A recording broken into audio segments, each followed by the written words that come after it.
Não ficou muito torto assim? A gente deve estar sempre do lado do morto. Eu sou Dayana Pasquim e com essa frase do próprio livro vou te apresentar Crônica de uma Morte Anunciada, de Gabriel Garcia Marques.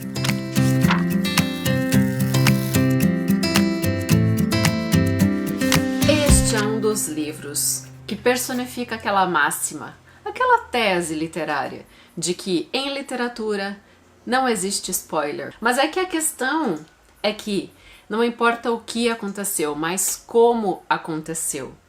E eu vou explicar isso pelo seguinte: a gente sabe que o protagonista está morto ou vai morrer, né? Crônica de uma Morte Anunciada, de Gabriel Garcia Marques. A morte é um destino certo para Santiago Nassar, que é o protagonista então deste romance de Gabriel Garcia Marques, romance esse publicado em 1981. E no ano seguinte, 1982, o Gabriel Garcia Marques ganhou o seu Prêmio Nobel de Literatura. 10 anos antes, em 1972, ele já havia ganho um prêmio internacional, já era um escritor muito conhecido.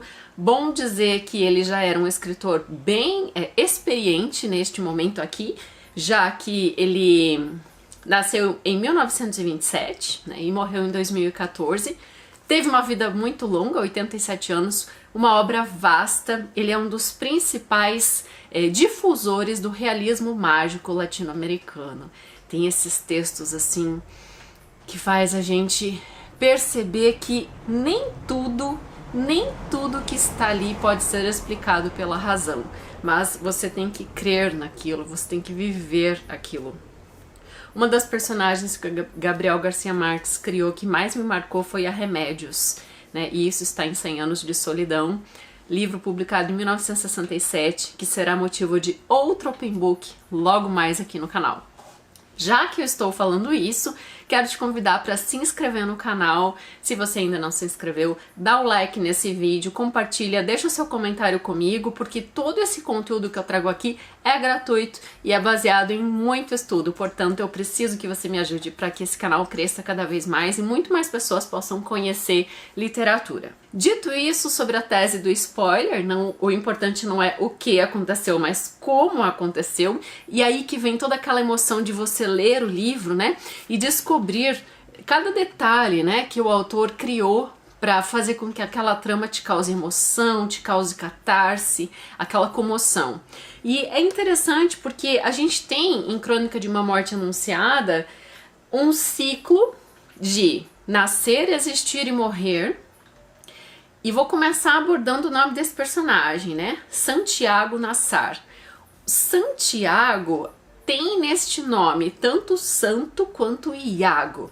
E é o mesmo nome que Machado de Assis deu para o seu Dom Casmurro, né? O Bentinho se chamava Santiago, Bento Santiago, né? Então a gente tem nesse nome assim uma carga semântica muito forte, porque santo, né, já auto-explica, né, alguém com uma divindade, né, alguém que crê em algo superior, que é capaz de influenciar pessoas a partir dos seus atos. E Iago vem a ser uma partícula que explica pra gente, significa aquele que foi feito do calcanhar.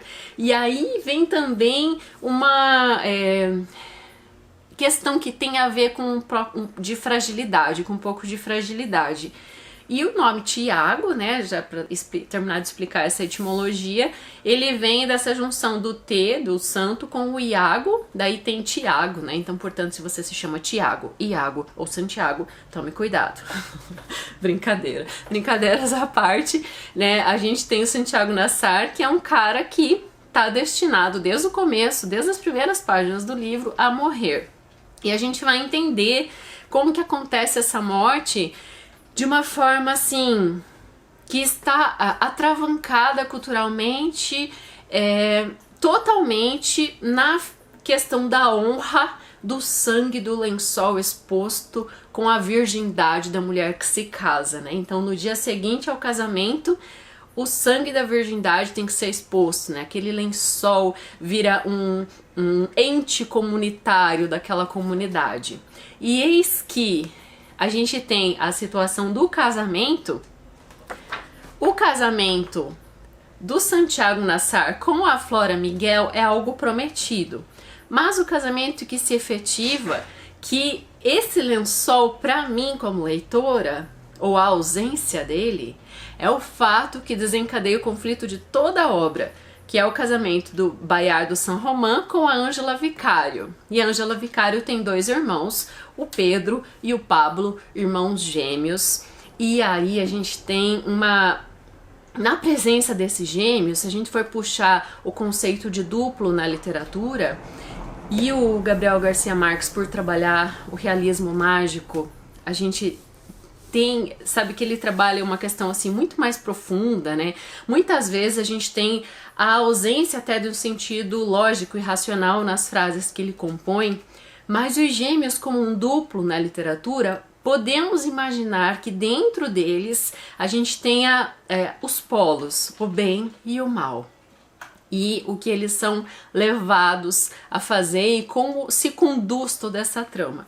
Então imagine, enxergue nesses gêmeos quando você estiver lendo um livro ou depois que você leu e está aqui agora assistindo esse vídeo comigo, refletindo sobre a leitura, esse polo duplo, né, do positivo e do negativo, do anjo do bem e o anjo do mal. Então a gente pode compreender isso, percebendo inclusive que um gêmeo está mais afim do que o outro, e um instiga o outro, e o outro tem um pé mais atrás. Então, observe esse tipo de detalhe, assim, durante a sua leitura, para fazer essa junção, assim, para fazer com que essa interpretação desse romance aconteça.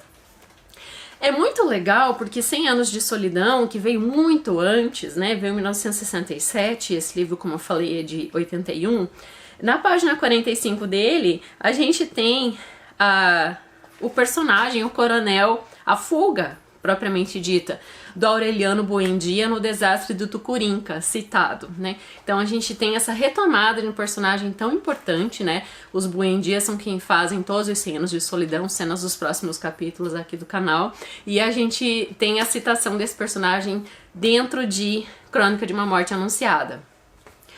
O narrador dessa história, que sabe tudo, como está acontecendo, como aconteceu, é interessante como ele lança esse olhar para o passado. Você vai perceber ao longo do livro, e vai se surpreender com isso, que esse narrador dá a impressão, isso está claro, né? Está claro quando você presta atenção, porque em alguns momentos, que ele escreve esse texto, essa narrativa, né, dessa morte anunciada do Santiago Nassar, muitos anos depois que ele é morto, né? Então ele vai dando dicas, né, de quem ele é filho, com quem ele é casado, irmão de quem que ele é, qual que era a relação que ele tinha com o Santiago Nassar, e tudo isso faz com que o livro fique ainda com esse tom de mistério, sabe, que nem sempre é explicado ao longo do enredo, e é também algo que faz parte da característica do Gabriel Garcia Marques.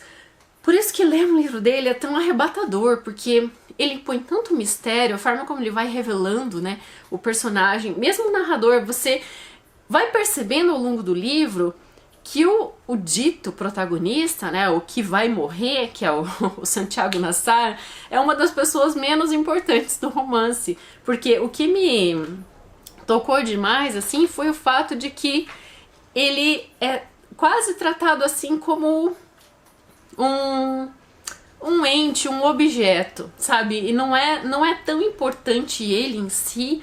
Tem alguns momentos que a gente fica sabendo algumas coisas sobre a vida dele, mas o mais importante mesmo é um personagem que não é uma pessoa, mas é um personagem que a gente pode entender como carrasco. Por quê? Esse romance faz uma absurda transformação de carrascos, de vítimas em carrascos, né?